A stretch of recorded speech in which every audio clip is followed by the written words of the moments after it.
وقل رب زدني علما. Donc, on va continuer, Inch'Allah. On a dit, on va citer, Inch'Allah, les asbab, les causes qui mènent au durcissement du cœur. Il y en a plusieurs aussi, kadalik, on va en citer juste quelques-uns. Taïb. Al-awwal, le premier, comme on l'avait dit la semaine dernière, kathratu dhunub, le fait de commettre beaucoup de péchés, sans se repentir. Le fait de commettre beaucoup de péchés, c'est ce qui mène au durcissement du cœur. Taïb. Le fait de commettre beaucoup de péchés, ça c'est la première cause qui mène au durcissement du cœur. Le fait de commettre beaucoup de péchés. C'est bon? Taïb. La deuxième cause qui mène au durcissement du cœur, et ça, on doit faire tous attention à cela, c'est le fait de fréquenter ceux qui ont le cœur dur. Le fait de fréquenter de mauvaises fréquentations ou bien d'avoir de mauvais amis. Le fait de fréquenter de mauvaises personnes. Musahabatu ashabul qulub al-qasiya. Le fait de fréquenter ceux qui ont le cœur dur.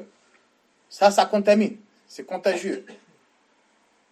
Fréquenter quelqu'un qui a le cœur dur, ça va rendre ton cœur dur. Vous les connaissez les hadiths où le prophète sallallahu alayhi wa sallam, il a dit Al-mar'u ala dini khalilihi falyanzur ahadukum man yukhalil. Il y a un hadith comme ça où le prophète sallallahu alayhi wa sallam a dit que la personne, l'homme, est sur la religion de son ami. Sur la religion, c'est-à-dire sur le chemin de son ami.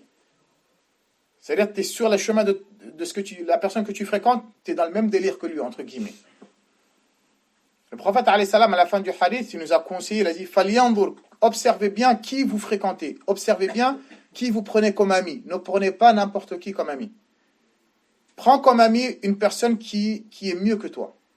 Une personne qui a plus de connaissances que toi. Une personne qui va te tirer vers l'avant. Ça, c'est très important. Une personne où, quand tu es faible, quand tu as une baisse de foi, une personne qui va te tenir par la main et qui va t'aider à te relever. Quand tu vas tomber, quand tu vas glisser, une personne qui va t'aider à te relever. Il est important de fréquenter ce genre de personnes-là. Vous avez compris ça?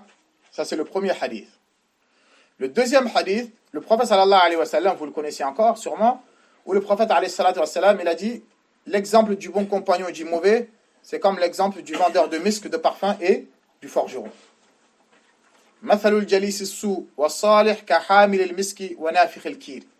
L'exemple du bon compagnon, du bon ami, le prophète alayhi salam, c'est l'exemple du vendeur de parfum et le forgeron. L'exemple du vendeur de parfum, bima'ana, le vendeur de parfum, soit il va te donner du parfum. Il va te donner du parfum, qu'est-ce que ça veut dire? Il va te donner de bons conseils. Il va te donner de bons conseils. Quand tu es tenté ou quand tu es dans des problèmes, il va pas te dire, il va pas t'enfoncer encore plus. Ouais, mais toi, t'es pas malin. Moi, si je serais à ta place, j'aurais fait ci, j'aurais fait ça. S'il serait à ta place, il n'aurait rien fait du tout. D'accord? Donc, quelqu'un qui va te conseiller, qui va te donner de bons conseils, le moment où tu en auras besoin, quand tu seras en colère ou bien quand tu auras des problèmes, il est important. Le prophète alayhi salam, il a dit, l'exemple du bon compagnon, c'est comme ça. Il va te dire la vérité. Même si ça va te faire mal, sur le coup, mais il va te dire la vérité.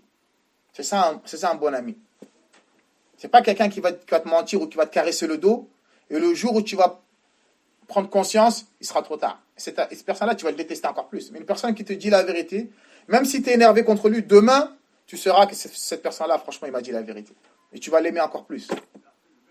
Le prophète, il a dit, soit le vendeur de parfum, il va te donner du parfum, il va te donner de bons conseils, soit le fait de rester près de lui, tu vas sentir bon. L'odeur du parfum, ça va te parvenir. Le fait de rester avec lui, tu vas entendre que de bonnes paroles. Le fait de rester avec lui, tu vas voir en lui que des bons comportements. Il va à la mosquée, où il ne parle pas derrière les gens, il pratique la sunna du prophète, et vice-versa. Tu n'es pas perdant. Le fait de fréquenter de bonnes personnes, tu n'es pas perdant. Et le prophète, alayhi salatu wa salam, il a dit l'exemple du mauvais compagnon. Et ça, c'est le cas. Dans beaucoup de cas, on a vu beaucoup de personnes, ils sont rentrés dans des problèmes à cause de quoi? De mauvaise fréquentation. Wallahi. Et vous en avez l'expérience.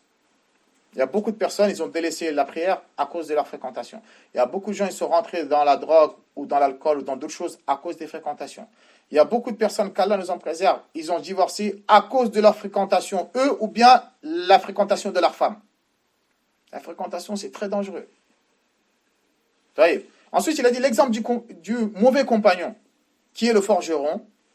Le prophète, alayhi salam, sûrement parmi vous, si vous, certains, ils ont voyagé, vous le voyez au forgeron, au bled, chez nous, ils sont toujours avec le feu. Tu vois, il est toujours en train d'alimenter le feu. Et le fait de rester près de lui, déjà, tu vas sentir mauvais. Parce que la fumée et tout ça, ça a une odeur. Ou bien, il va te jeter des étincelles. Parce qu'à force d'alimenter le feu, il y a des étincelles. Et ces étincelles-là, si tu es près de lui, ça va brûler tes habits. Il y a un sens. La bimana, le fait de rester avec lui, tu vas sentir mauvais. C'est-à-dire que tu vas avoir en lui que des mauvais comportements. Qu'il va insulter, ou il va insulter Allah, gars. Hein, comme c'est le cas dans beaucoup de personnes parmi les musulmans. Ou bien il va que critiquer, soit que ce soit les gouverneurs ou les musulmans ils sont n'importe quoi, c'est comme ça, d'accord? Et vice versa. Ou bien tu vas voir en lui que de mauvais comportements, que de mauvaises pratiques. Tu vas voir que le mensonge en lui, le vol, le vice, la méchanceté, et ce qui va avec. Donc les frères, qu'on choisisse nos fréquentations, c'est très important. C'est pour cela, regardez, il y a certaines personnes, ils ont été sauvés du feu de l'enfer après Allah subhanahu wa ta'ala grâce à leur fréquentation. Il y en a certains, ils sont rentrés en enfer à cause de leur fréquentation. Abu Bakr as-Siddiq radiyallahu anhu, quelle a été la cause pour laquelle il s'est converti et est devenu un des meilleurs compagnons? C'est qu'il fréquentait le prophète sallallahu alayhi wa sallam. Que ce soit Abu Bakr et les autres compagnons, bien sûr.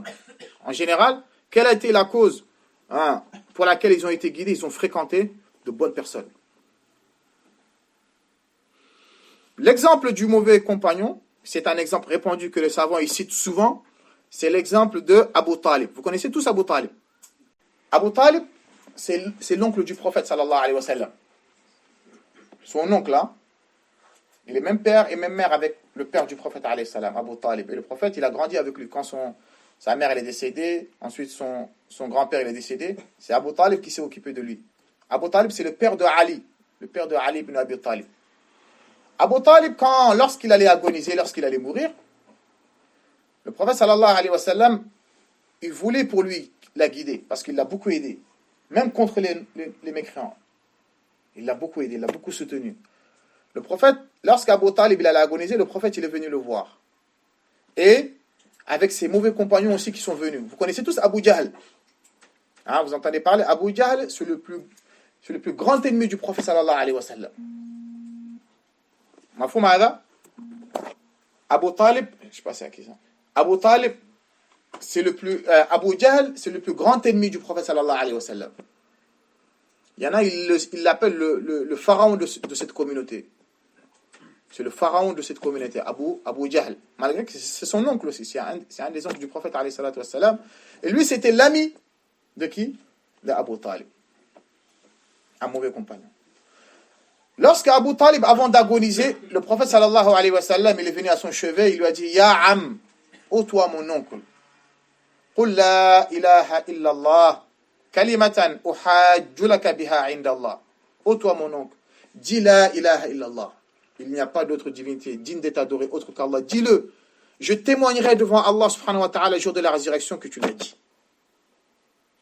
Lorsqu'Abu Talib regardait ses mauvais compagnons, qu'est-ce qu'il lui disait? Atarghabu an millati Abdul Muttalib. Abu Talib, tu vas délaisser la religion de ton père. Tu vas délaisser les traditions de ton père à cause de Mohammed. Lorsqu'il retournait la tête vers le prophète alayhi salam, le prophète il répétait, ô toi mon oncle, dis la ilaha illallah. Eux aussi leur disaient, ne le dis pas. Jusqu'à qu'il est mort, il a dit, Ana ala millati Abdul Muttalib. Je suis sur le chemin d'Abdul Muttalib et son âme elle est sortie. Quelle a été la cause de son entrée en enfer? Les mauvais compagnons, les mauvaises fréquentations. Ça c'est important ça. C'est pas juste on a grandi ensemble, on se connaît depuis tout petit, c'est bien.